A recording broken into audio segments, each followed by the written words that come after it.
ज्योतिन्यास व श्री घंटाळी मंदिर संस्थानच्या प्रभातेमनी या कार्यक्रमात डॉक्टर अश्विनी बापटचा सस्नेह नमस्कार. श्री ब्रह्मचैतन्य महाराज गोंदवलेकर प्रवचने 6 मार्च. वासनेचे प्राबल्य. माझ्या निरूपणाचा तुम्हास विसर पडतो म्हणूनच बरे आहे.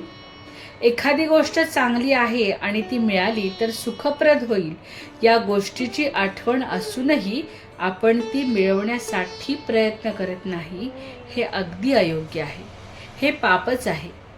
जर आपल्याला समजलेच नाही तर ते न करण्यात पाप नाही, परंतु समजूनही न करण्यात अत्यंत पाप आहे. खरे म्हणजे प्रयत्न करणे हे आपल्या हातात आहे. आपण ऐकतो की अंतकाळी जी मती तीच गती. मृत्यूसमयी जशी वासना धरावी त्याप्रमाणे आपल्याला पुनर्जन्म प्राप्त होतो. तेव्हा वासनेतच आपला जन्म आणि वासनेतच आपला अंत असे असताना तिला दूर कशी करता येईल? एखादा मनुष्य काळा असेल तर त्याला आपले काळेपण काही घालवता येत नाही. त्याप्रमाणे वासना असणे हा मनुष्याचा एक सहज गुण आहे, तो त्याला पालटता येत नाही. तर मग आम्हाला वासनेतून कधीच मुक्त होता येणार नाही का? मनुष्याच्या ठिकाणी इतर प्राणी मात्रांपेक्षा जर काही वेगळे असेल तर चांगले काय आणि वाईट काय हे कळण्याची बुद्धी. आपण कळून सवरूनही वासनेला, अहमपणाला आधार देतो. इथेच आपले चुकते. आपला अहमपणा इतका खोल गेलेला आहे की आपल्याला हे सर्व माझेच वाटते. माझी बायको, माझी मुले, माझे घर, माझे माझे म्हणून किती सांगावे?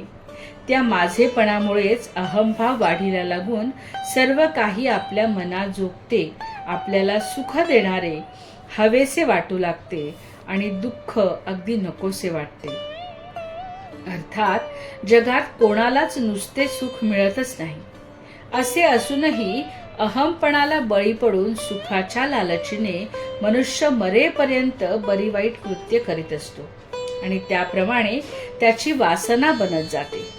वासना म्हणजे अभिमान, म्हणजेच मीपणा. अशा रीतीने अहमपणाच जर वासनेचे मूळ अधिष्ठान आहे तर तो नको का घालवायला? खरोखरच मनुष्याचा अहमपणा इतका खोल मुरलेला आहे की त्याचे निर्मूलन करायला तसेच सूक्ष्म अस्त्र पाहिजे. नामा इतके प्रभावी आणि सूक्ष्म अस्त्र दुसरे कोणतेच नाही. ते परमेश्वराच्या अगदी जवळचे आहे. परंतु एवढे असूनही आपण ते आवडीने आणि निष्ठेने घेत नाही. आम्हाला सर्व काही समजते, परंतु नामस्मरण करण्याचा आळस आपल्यात भरलेला आहे. भगवंत करता आहे असे अनुसंधान जो दिवस रात्र ठेवील त्याचाच अहंकार जाईल हे ध्यानात ठेवून आपण भगवंताचे नाम घ्यावे. मनाने भगवंताचे होणे हे भक्तीचे मर्म आहे. आपल्याला जे पाहिजे ते त्याच्याजवळ मागावे.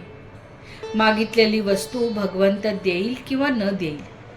वस्तू दिली तर बरेच झाले, पण आपण मागितलेली वस्तू भगवंतानी दिली नाही तर ती देणे आपल्या हिताचे नव्हते असे खरे मनापासून वाटावे. ही भावना वाढण्यासाठी भगवंत दाता आहे असे लक्षात ठेवून शक्य तितके त्याचे नामस्मरण करावे. बोधवचन. जो नामात राहील त्याचा वासनाक्षय झाला.